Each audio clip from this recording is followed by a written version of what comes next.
প্রতিটা মানুষের জীবনে ভাই থাকাটা অনেক বেশি জরুরি। ভাই ছোট হোক কিংবা বড়, ভাই তো ভাই। আসসালামু আলাইকুম এভরিওয়ান, কেমন আছো সবাই? আলহামদুলিল্লাহ আমি ভালো আছি। আজকে আমাদের বাসায় আমার ভাই আসবে আর এর জন্য এত আয়োজন। ভাই আমার বাসায় আসলে আমার তো অনেকই ভালো লাগে। আমার নিজের কোনো ভাই নাই, কিন্তু খালাতো ভাই, মামাতো ভাই, চাচাতো ভাই এরা আমার সব থেকে আপন ভাই। এরা আমাকে কতটুকু আপন ভাবে তা আমি জানি না, কিন্তু আমি সবাইকে অনেক বেশি আপন ভাবি। অনেকদিন পর আজকে আমার ভাই আমার বাসায় আসবে, তাই ভাবলাম যে কিছু একটা রান্না করি যে সবাই মিলে একসাথে খাওয়া যায়। মোস্ট অফ দ্য টাইমই আমি মেহমানদারি করতে অনেক বেশি পছন্দ করি। আর মেহমানরা যদি খেয়ে একটু প্রশংসা করে দেয় তাহলে তো লালে লাল গলিগোপ্পা। সো গাইজ, আজকে আমি একটু চিকেন রান্না করতেছিলাম। আমি অ্যাকচুয়ালি সবার হাতে মুরগি রান্না খেতে পারি না, তো আমি আজকে মুরগিটাকে অনেক সুন্দর করে রান্না করার চেষ্টা করতেছিলাম। আজকে আমি আমার এই মুরগিটাকে লালটুস লালটুস করে রান্না করব, মানে একদম কষিয়ে সুন্দর করে, কোনো যেন গন্ধ না আসে সেরকম করে রান্না করতে চাচ্ছিলাম। দেন আলু ছাড়া তো আমাদের চলেই না, আলু তো দিতেই হবে। আলু আমার অনেক পছন্দের একটা খাবার। দেন আমি চলে গিয়েছি পোলাও রান্না করতে। যেহেতু গ্যাস নাই তাই আমি আজকে রাইস কুকারে পোলাও রান্না করব। আমি আমার পোলাওটা একটু অন্যরকম স্টাইলে রান্না করি, আর এইভাবে করে পোলাও রান্নলে পোলাওটা অনেক সুন্দর ঝুরঝুরে হয় আর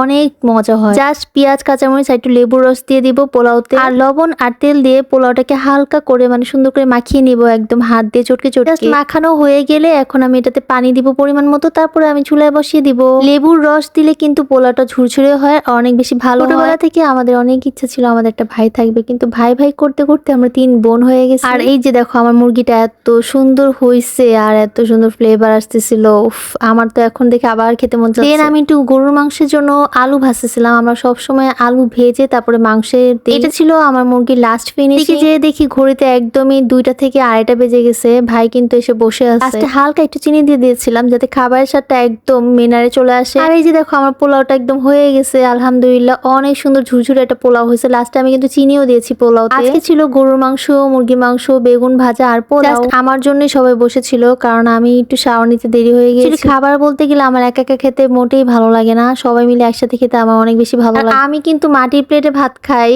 আর সেটা খাওয়া নাকি সুন্নত, এজন্যই খাই। খাওয়া দাওয়া শেষ করে আমরা ভাই বোনরা একসাথে মুভি দেখতেছিলাম। সেটা হচ্ছে ভূত বাংলা, নতুন একটা মুভি আসছে অক্ষয় কুমার। আর অক্ষয় কুমারের মুভি মানে আমার কাছে অনেক বেশি ভালো লাগে। আর এদিকে আমি সন্ধ্যাবেলা চা দিয়ে পাউরুটি দিয়ে খাচ্ছিলাম, এটা আমার ফেভারিট খাবার। আপাতত আমার মনে নেই আমি কি বলতেছিলাম। যাই হোক, আলু চপ আমার প্রিয়। গাইস, আল্লাহ হাফেজ সবাইকে, টাটা।